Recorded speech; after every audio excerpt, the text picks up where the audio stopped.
Hi everyone, my name is Jeanne, I'm French, I'm 22 years old, and today I'm going to talk about my exchange as an Erasmus in the UK, because a year ago I really wanted to find information about doing an Erasmus in the UK, especially in a small city, and I couldn't find any information. So I'm really doing this video to help people out. So if you're wondering if you should go on Erasmus in the UK, I'm here to answer all the questions that I asked myself.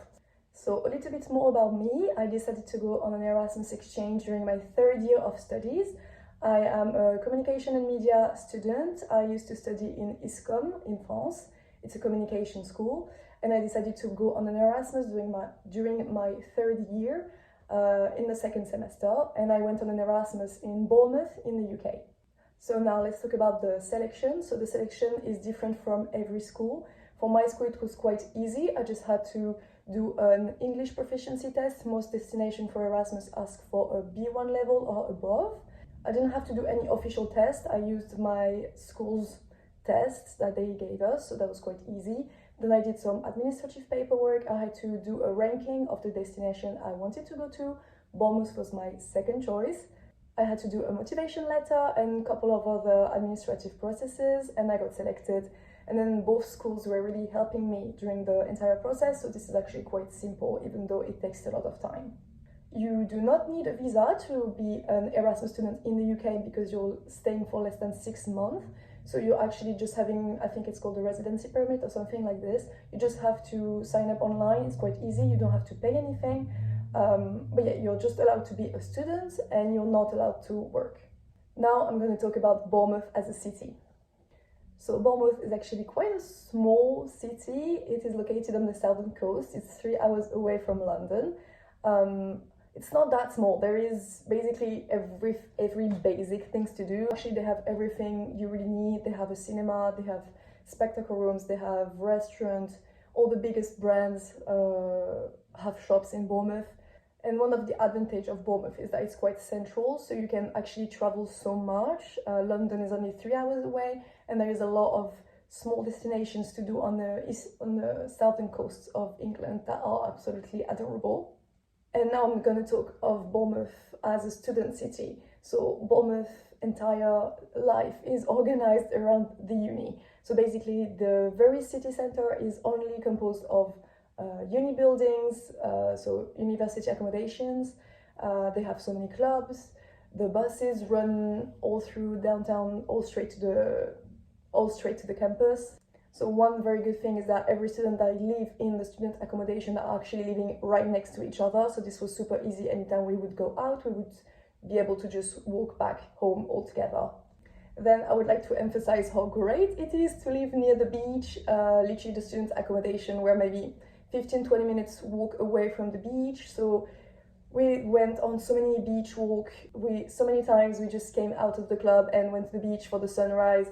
It's really, you get used to being next to the beach so easily. It was so great. Honestly, if you've lived near the beach, you know how great it is.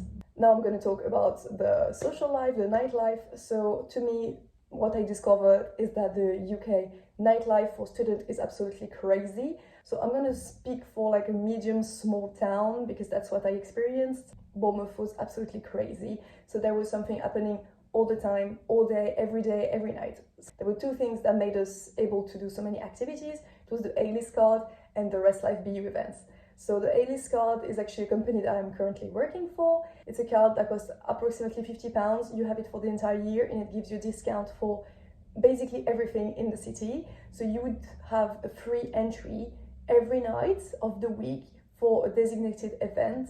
So every Monday it would be Hello Monday, every Tuesday it would be Toast Tuesday. So it's events in clubs that happens every night and that I had free entry to with the card and QJump. And they also had like big discounts for restaurants, bars, basically everything that is connected to student life is discounted with the card. So this was the way for us to be able to go out that often and not spend a single cent. And then there was the Rest Life BU events. So Rest Life is an organization that is connected to the university and is active through the accommodation, the student accommodation. So they do different activities and it happens literally every week. So we went to surf class, we had DIY classes, we had day trips, we had pizza night, game night. literally 2-3 times a week stuff was happening for free, and it was always so fun. It was literally in our own accommodation. You could just go down to the common room and things were happening. It was so great, and that's how we also did a lot of activities that were not hard partying but just more chill and nice activities. Now I would like to mention all the societies that Bournemouth Uni is offering. At the time where I was there was more than 70 societies. So a society is like a club designated with a certain theme, and there is literally societies for everything you could wish for. Every interest you have, there is a society for it.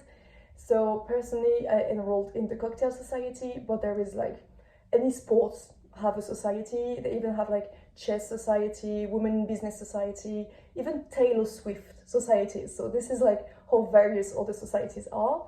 So now I would like to focus on the cocktail society because I know many universities have a cocktail society. As an Erasmus student, this was definitely one of the best choice we made. Every Erasmus in my group decided to join the cocktail society. It's basically the party society. It's very easy. I haven't seen a single cocktail for my entire stay. It was just about partying, but this was great to be able to go to nice events, be invited, have a VIP entrance, whatever, and be able to party all together. So basically what we would do is just gather once a week.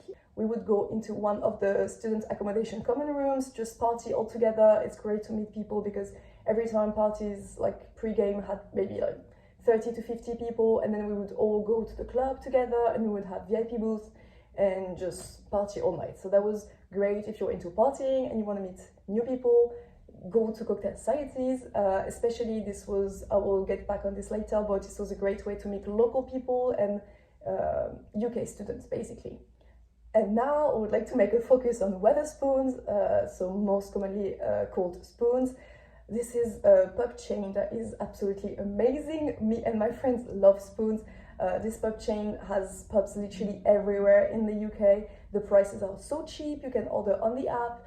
Literally, one of my best memories are all happened in Spoons. It's such a great place. Even if you're traveling to the UK just as a tourist, you should definitely try it.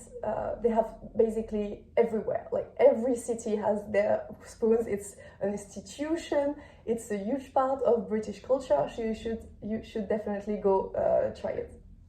So now I'm going to talk about accommodation and how I found my own accommodation.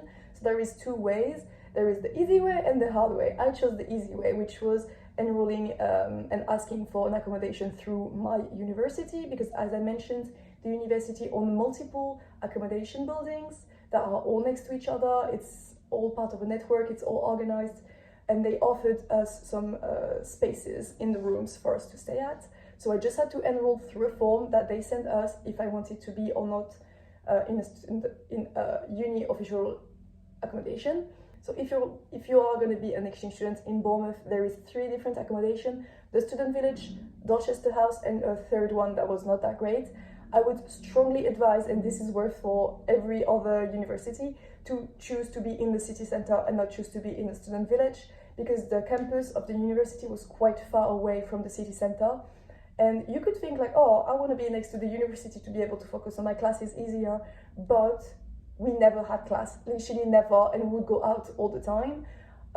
So yeah, the city centre was also closer to the beach, so it was easier to go to the beach. And all my friends that chose to be in a student village really regretted it. So if you have a choice, choose Dorchester House. It's so much better. So this is why also I said it's the easy option. The advantage is that everything is included. You don't have to look for it. You can just complete the form. Everything is included in the prices, even the bus pass, the Wi-Fi, the laundry room, the gym, everything. If something is broken, you can just call the reception, someone will come and fix it.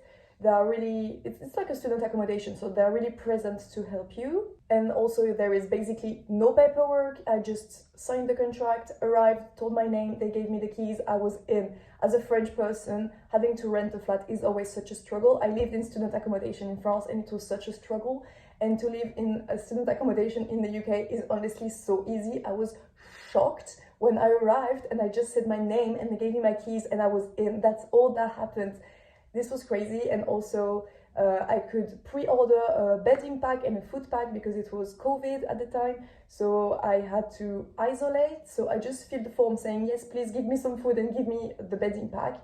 And I arrived, and in my room, the sheets were on the bed and the groceries were in the bag at the foot of my bed. So this was so easy. That made my arrival so easy. Also, Bournemouth Uni organizes taxis. So I told them when I was landing in London, and they sent me a taxi for free that got me from the university and dropped me off at Dorchester House.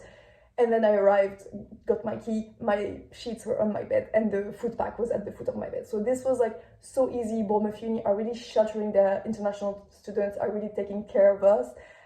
Yeah, this was unbelievably easy, and France unis could never. And another great point is that you are living with all your friends. Literally, almost all the Erasmus students were living in my accommodation. So we would just be in different blocks. Like my best friend who was living 2 floors under me. It was so easy. It was so nice to go out, to come back from the club in the middle of the night. It was so safe. So yeah, this was honestly so great. But now onto the cons. So the first cons I would mention is that it is quite expensive. We had to pay for the entire term in one go, and they would divide it by week. So I actually don't know exactly how much I was paying by month, but it was approximately 730 euros per month. So this is not, this is quite expensive for, my room was 12 meters square with a private bathroom and a shared kitchen. And I had 4 other flatmates. So to me, this is quite expensive. This is definitely more expensive than France, and I was quite surprised and shocked at the price. But again, this is so easy. This is so easy, and it's a relief as an international student to know that everything is taken care of. So yeah, you pay for the peace of mind too. Another cons that is maybe the biggest cons is living with British people. So at first I was super happy to share my flat with British people, but hear me out, I was not ready. I will put some pictures. I was not ready for what was gonna happen. British people are so disgusting. They have so little respect, especially in Dorchester House, because it was accommodation specialized for first-year students, for freshers. They were so disgusting. I've seen things that I could not believe were possible. It was absolutely disgusting. My flatmate invited drug dealers that would sleep on my couch. I mean, they were not mean, but still people selling drugs, sleeping on my couch. So yeah, this was definitely an experience. I think I would still do it again, because it was definitely a very British experience. That living in dorms, like, this is so British. This is a great cultural experience. At least I've learned a lot. But yeah, it was quite difficult at some point to always fear going into the kitchen. I had to buy slippers to go into the kitchen because it was so dirty that I couldn't walk bare feet. It was absolutely disgusting. And if you have a shared bathroom, I cannot even imagine. Thankfully, I had my own private bathroom, but I can't imagine if you have to share your bathroom. Anyway, so that's a big cons, because on a daily basis, being quite a clean person, it was quite hard at the beginning. At the beginning, I was cleaning after everyone, but at some point I can't clean the kitchen every day, so I just gave up and lived in dirt, and it was quite hard for me. So I mentioned that I chose the easy way for my accommodation, but you can also choose the hard way and just find a flat on your own, like you would in any other destination and in any other country. So yeah, you can probably look on Facebook group on the internet. The problem is that it's just basic private renting, so it's not that cheaper. The bus pass would not be included into the rent. You would have utilities, and you would be far away from other students. You would be far away from the school bus. So this has a lot of disadvantages that I think are not worth it for the small price difference. And also, living in private dorm, you wouldn't have any access to the Rest Life events that were honestly so great and so cheap, if not free. I feel like you would be also missing out on all those events that every other Erasmus student would be able to be a part of. So now I'm going to talk about Bournemouth University and how that played out for me. So first, the classes. I would like to mention that my workload and the classes that I attended were for a normal British student. I didn't have a special schedule because I was an Erasmus. I had the same classes as a normal student. And I only had 3 classes. Each classes were worth 10 ECTS, and I only had 3, which was quite a shock for me, because in every other degrees I did, I had basically between 10 and 15 classes per semester. So having only 3 was quite shocking. And having so little classes was actually reflecting on my schedule because I had 7 hours of class per week. 7 hours per week, not per day, per week. I basically never had classes. It was quite good for an Erasmus student because I could party all night, attend all those activities, travel. But academically, this was not challenging at all. So basically, each classes was not even 2 hours per week, and I had 1 assignment, only 1 assignment per classes. So yeah, I had 3 assignments at the end of the semester. It was big assignments, it was maybe 2,000 or 3,000 words, but again, only 3 of them. So it was honestly so great if you don't want to work and don't want to be academically challenged. This is the way to go, honestly. And one thing I forgot to mention, so my class was actually 17 to 20 people, and British students do not care. They do not care about uni. They are going into debt for it, but they do not care. Multiple times, I'm talking like on a weekly basis, I was the only student in the class. I am an international student, I don't really care. I mean, I can just pass and I'll be fine. But local students, UK students, were skipping classes all the time, and I many times ended up being alone. So yeah, this is really making me question, like, why, like, what's going on? Like, I'm talking like one-to-one with the teacher. So yeah, as I said, not very academically challenged, not a lot of workload, but yeah, I didn't come for this, so I was fine. Now onto the uni life. I was so surprised in a happy way about everything that the uni had to offer. Every time I would go on campus, which if you followed was not that much, but every time I would go on campus, so many things were happening. There was always like International Week, LGBT Right Week, I don't know, Fresh Affair, Sports Week, whatever. Every time there was something happening, there was always giving away goodies, food. Every time something was happening. This was so great and made the campus so livable. Now I'm going to focus onto the campus. So the campus was actually far away from the city center. I think the bus took maybe 20 minutes. And the campus was absolutely wonderful. I'll try to put some videos and images that I still have of it. But it was so great. It was so modern. You could see that British students actually spend a lot of money in there because it was absolutely beautiful. The infrastructure, the buildings. So I was so happy to go to class because it was always so beautiful. It's an environment that really makes you want to study. Now onto the values that I perceived from Bournemouth University. I feel like they are really sheltering the students. They were always making us aware of all the resources we had access to, everything that were put in place to help the student. The teacher were already open to feedback. They were always listening to the student. We had a couple of brainstorming sessions as an Erasmus student to give our feedback onto the uni and what we thought of it.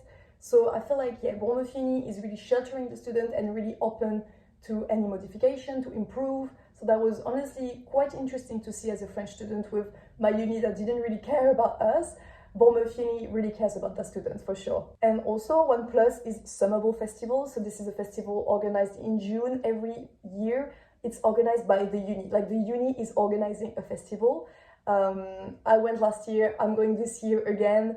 So this is like a big event that is absolutely great. We had the best time.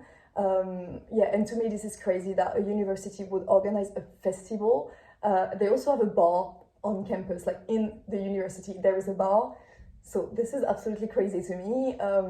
But yeah, I think overall it's a great uni, even though I was not academically challenged at all. I think everything apart from the workload was great. But to me, if I have 7 hours per week and 3 assignments for a semester, I will not be learning anything.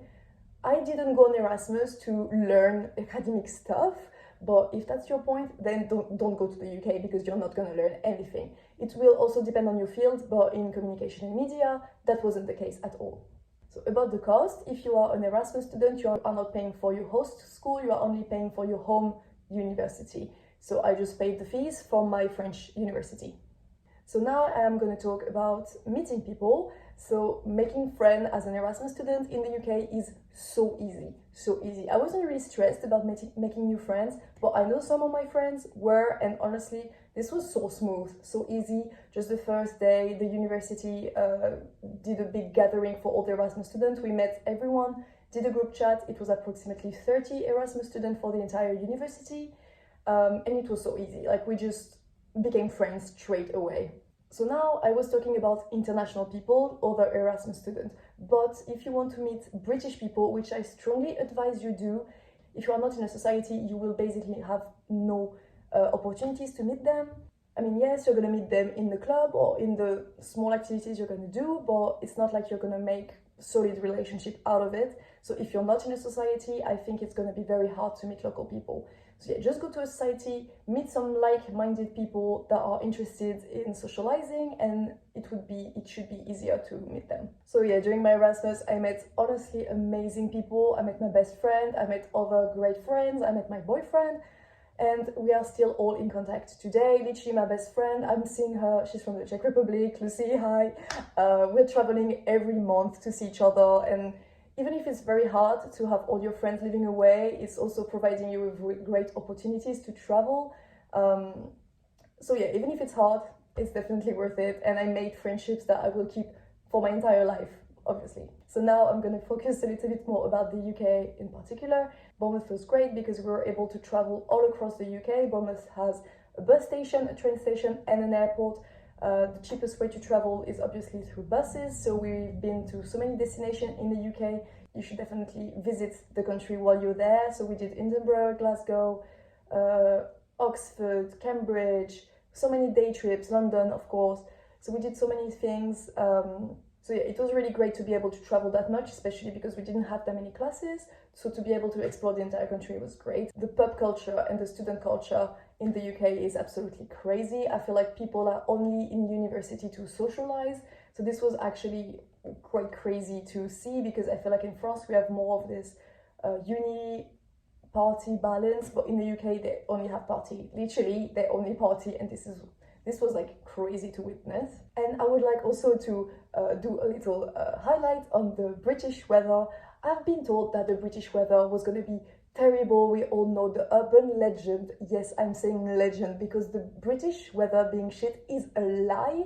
I think maybe in Bournemouth we had like a microclimate that was different from the rest of the UK, but honestly every time we traveled, even in Edinburgh, the weather was amazing. We had sun, okay, sometimes we had a little bit of rain, but never too much, and that never lasted for the entire day. London, blue sky. Even in Bournemouth, Lucy, my best friend, she packed a rain jacket because her mom was like, it's gonna rain all the time. It's not true, she never used it, so don't pack it in your suitcase. Don't waste space on this because it's not gonna be useful, I'm telling you. If you want to work while you are on an Erasmus in the UK, if your Erasmus is 6 months, you are not able to do it because your visa is only to allow you to be a student for 6 months or less. So if you want to work or if you are staying for longer than 6 months, you need to pay for a visa, and this is actually quite expensive.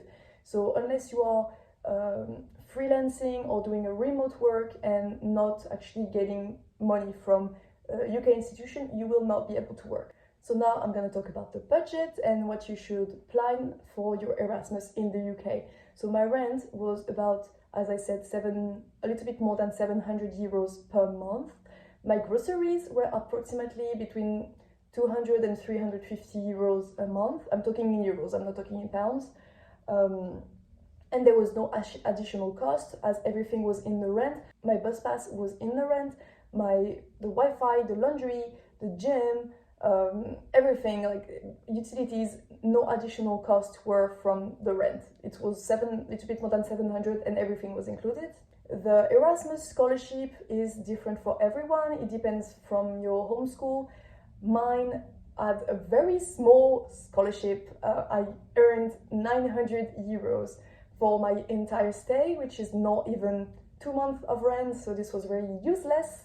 But I know some other my French friends that were in a public university had way more Erasmus scholarship, so I think this is really depending on which uni you are in. About going out and all the social life, so as I said, the rest life events were usually free or very small priced, and clubbing, we had the A-list card, so this was a one-time purchase. Because we bought it in the middle of the year, it was actually discounted, so we paid like £25 and we went out for free. So what I would do is buy one bottle rosé, share it in half with Lucy, and that was it for the entire night. So actually going out was fairly cheap for us. Even when we would go out to drinks, we would go in spoons, and one drink would probably be like £1 or £2, not that much more. So yeah, it was actually quite cheap for us to go out, but if you are doing an Erasmus, for example, in London, this would be a bigger cost, of course. So yeah, overall, the rent is super expensive. I was quite shocked at this.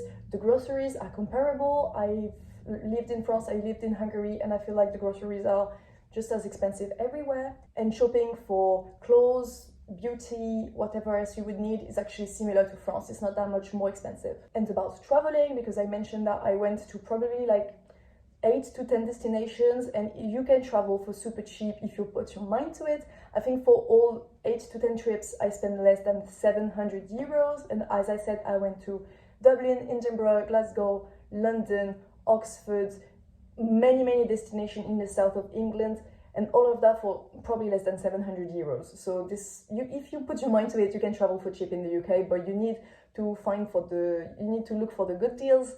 You can buy meal deals in Tesco that will be quite cheap to feed yourself, stay in hostels. There is some solutions to actually not spend that much if you want to travel in the UK. So now I'm going to talk about what I gained from my Erasmus. So my life changed. I decided that I didn't want to go back to France after my Erasmus, and I decided to go in Hungary to pursue my master's degree for a year. So this gave me the confidence to do so. Now all my friends are international, so the cons is that I don't see them that often, but the pros is that to see them I need to travel, and I've visited many of my friends in Stockholm, Helsinki, Prague, went back to Bournemouth. So to see your friends you have to travel, and this is a great opportunity to discover new destinations all across Europe. Also, when you see your country from afar, you actually gain more knowledge about your own culture. Like I discovered that France was doing things differently on certain things, so this is quite enriching to discover your country's culture through others' eyes. Also, because of my Erasmus, I managed to find an internship for A-list card, so based in Bournemouth. So I found an internship in Bournemouth for the A-list card, as I mentioned. So now I am freelancing for them and also freelancing for other clients. So this gave me an international experience that I am still going through now, and that helped me to land an international job in Paris for next year. So honestly, this provides you with great professional opportunities too. Now talking more about personal gain, I lived my party era. I was clubbing literally 4 times a week. So now I know I did my party era. Now I can focus on my academic journey. Also improve my English very much. I learned a lot of slang. I improved my accents because I was seeing British people on a daily basis. I obviously gained some confidence, and now I'm quite proud of my journey and that I was able to move abroad and live on my own for 6 months and now for another year. And I also discovered how easy it was to travel. Literally before going on an Erasmus, I thought that traveling was so hard, catching a plane was such a struggle, but it's actually so easy. You just show up at the airport. I have my travel backpack now, so I just show up, go through security, and I'm flying away. Same for bus, same for trains. It's actually so easy to travel, even on your own, and then to meet up your friends or just travel on your own completely. So yeah, this is definitely, now I'm living my travel girl era. I'm traveling all the time for so cheap. So that's definitely something that I learned while being other international people that also wanted to travel, is learn how to travel for cheap independently. So now I'm gonna conclude this video. So if I could draw any conclusion, going on an Erasmus in a small UK city is honestly amazing. We had everything we could wish for. The beach, I was living with all my friends. We could party for free. I had basically no university, no classes. The bar were cheap. I had opportunities to travel all the time. So generally everything we could wish for. It was like a little bubble. Everyone wanted to be friends. We had the perfect group size because with 30 people, always someone was down to hang out, do something. So it was honestly a little bubble of just partying, chilling, traveling, and just vibing, having an amazing time. Bournemouth is a lovely city despite its size. For 6 months you would honestly not have time to get bored. Maybe after 1 or 2 years you would get bored, but 6 months you don't have time. Honestly, we had the best time in Bournemouth. I wouldn't change a thing. I would say though that the UK is not budget friendly. If you are quite on a restricted budget, it would be quite hard because accommodation is just so expensive. Even if everything else is not that expensive, the accommodation itself was honestly quite a negative factor. My English improved a lot, and I feel like going into an English-speaking country, whereas a country that speaks English is quite different. I am living in Hungary right now, and I feel like my Erasmus friends that are living in Hungary are not progressing that much in English because they are around other international students, whereas because I was around British people, I picked up on the accent, I picked up on the slang, on the British culture. So if you want to do all of that, I would strongly advise to go to a native English-speaking country like the UK rather than Hungary or Czech Republic or any other country where you don't have to speak the language and your classes are in English. It would be still quite a difference, I think. So if you want to see what my daily life was like, here is my Instagram. You can go have a look. Also my TikTok. There are some videos on there. I literally have so many pictures, so many highlighted stories. Go have a look. I also have another video about my first week in the UK on my channel. It's in French, but you can always have a look. I show around Dorchester House and some of a little part of the university and of the pubs or whatever. Yeah, and also my Instagram is in public, so if you have any questions about anything, feel free to DM me. I'm really doing this video to help people out because I wish I could find a video like this before I went on my Erasmus, so do not hesitate, my DMs are open. Alright, I hope this video was helpful for you and have a good day!